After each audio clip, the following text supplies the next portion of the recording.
Viewers, এই ভিডিওতে দেখাবো কিভাবে আপনার প্রিয় ফেসবুক অ্যাকাউন্টে প্রাইমারি জিমেইল অ্যাড করবেন। প্রাইমারি জিমেইল হচ্ছে ওই অ্যাকাউন্টের মালিক। বেশিরভাগ ফেসবুক অ্যাকাউন্ট ফোন নাম্বার দিয়ে তৈরি করা হয়। শুধুমাত্র নাম্বার অ্যাড করা থাকলে আপনার অ্যাকাউন্ট নিরাপদ নয়। আর প্রাইমারি জিমেইল অ্যাড করা থাকলে অ্যাকাউন্ট নষ্ট বা হ্যাক হবে না।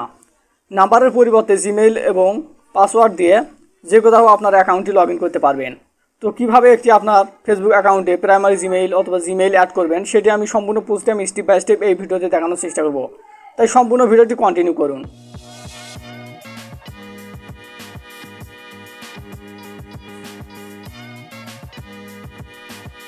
ভিউয়ার্স, যদি ভিডিওটি ভালো লাগে অবশ্যই লাইক করবেন, কমেন্ট করবেন এবং সাবস্ক্রাইব করে বেল নোটিফিকেশন অন করে দিয়ে আমার সাথেই থাকুন।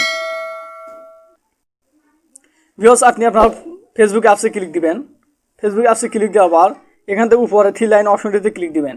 ক্লিক দেওয়ার পর এখানে সেটিংস অ্যান্ড প্রাইভেসি অপশনে ক্লিক দিবেন। আবারও সেটিংস অপশনে ক্লিক দিবেন। সেটিংস অপশনে ক্লিক দেওয়ার পর এখানে শো করতেছে পার্সোনাল অ্যান্ড ইনফরমেশন, জাস্ট এই অপশনটিতে ক্লিক দিবেন।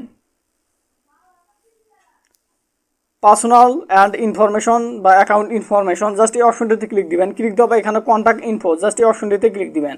আপনি যদি এভাবে না পান আপনি সার্চ করে আপনি কন্ট্যাক্ট ইনফো অপশনে আসতে পারেন। তো এখানে দেখতে পাচ্ছেন একটি জিমেইল এবং একটি ফোন নাম্বার অ্যাড করা আছে। এখানে আপনি যদি অন্য একটি জিমেইল অ্যাড করতে চান বা আপনার যদি কোনো জিমেইল অ্যাড করাই না থাকে সেক্ষেত্রে এখানে শো করতেছে অ্যাড ইমেইল অ্যাড্রেস, জাস্ট এই অপশনটিতে ক্লিক দিবেন। এই অপশনটিতে ক্লিক দেওয়ার পর এখানে একটি আপনি জিমেইল দিবেন।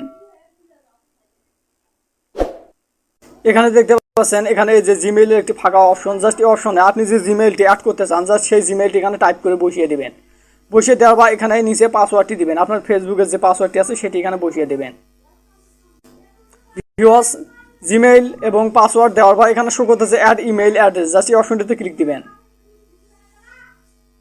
এই অপশনটিতে ক্লিক দেওয়ার পর জাস্ট কিছুক্ষণ লোড নেবে। লোড নেওয়ার পর দেখতে পাচ্ছেন এখানে কিন্তু জিমেইল আমার ছিল একটি, এখানে জিমেইলটি কিন্তু অ্যাড হয়ে গেছে। তো জিমেইলটি অ্যাড হওয়ার পর এখানে আপনি কি করবেন, এই জিমেইলটিকে কনফার্ম করতে হবে। এখানে কিন্তু পেন্ডিং অবস্থায় আছে। তো কনফার্ম করার জন্য জিমেইল অপশনটিতে ক্লিক দিবেন। জিমেইলটির উপর একটি ক্লিক দিবেন। ক্লিক দেওয়ার পর এখানে কনফার্ম, জাস্ট এই কনফার্ম অপশনটিতে ক্লিক দিবেন। তো কনফার্ম অপশনে ক্লিক দেওয়ার পর এখানে শো করতেছে ইন্টার কনফার্মেশন কোড। আপনি যে জিমেইলটি অ্যাড করেছেন সেই জিমেইলে একটি কনফার্মেশন কোড আসবে। তো আপনি আপনার জিমেইল অ্যাপসে ক্লিক দিবেন। জিমেইল অ্যাপসে ক্লিক দেওয়ার পর এখানে ওই জিমেইলটি সিলেক্ট করবেন। জিমেইলটি সিলেক্ট করার পর দেখতে পাবেন এখানে একটি কোড আসবে। তো এখানে কোডটি আপনি বসিয়ে নেবেন। তো এখানে আমি কোডটি কপি করতেছি। জিমেইল ফেসবুক থেকে একটি জিমেইল এসেছে, সেখান থেকে কোডটি কপি করবেন। কোডটি কপি করার পর এখানে কনফার্মেশন কোড অপশন বসিয়ে দেবেন। ভিউয়ার্স, এখানে কোডটি আপনি টাইপ করে বসিয়ে দেবেন। বসিয়ে দেওয়ার পর এখানে নিচে কনফার্ম, জাস্ট এই কনফার্ম অপশনটিতে ক্লিক দিবেন। তো কনফার্ম অপশনে ক্লিক দেওয়ার পর জাস্ট কিছুক্ষণ লোড নেবে। ভিউয়ার্স, দেখতে পাচ্ছেন আমার কিন্তু জিমেইলটি কনফার্ম হয়ে গেছে। এখানে কিন্তু জিমেইলটি নিয়ে নিয়েছে।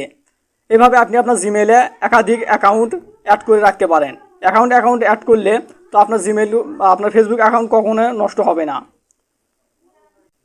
ভিউয়ার্স, যে জিমেইলটি এইমাত্র আমি অ্যাড করলাম এই জিমেইলটি দিয়ে আমি যে কোথাও এই ফেসবুক অ্যাকাউন্টটি আমি পাসওয়ার্ড দিয়ে লগ ইন করতে পারবো। এই জিমেইল এবং পাসওয়ার্ড দিয়ে খুব সহজে আমি ফেসবুক অ্যাকাউন্টটি লগ ইন করতে পারবো। মানে এই পুরো ফেসবুক অ্যাকাউন্টের মালিক এই জিমেইলটি। তো এই ছিল আজকের ভিডিও। তাই সম্পূর্ণ ভিডিও দেখার জন্য অসংখ্য ধন্যবাদ। ভালো থাকবেন, সুস্থ থাকবেন, খুদা হাফেজ।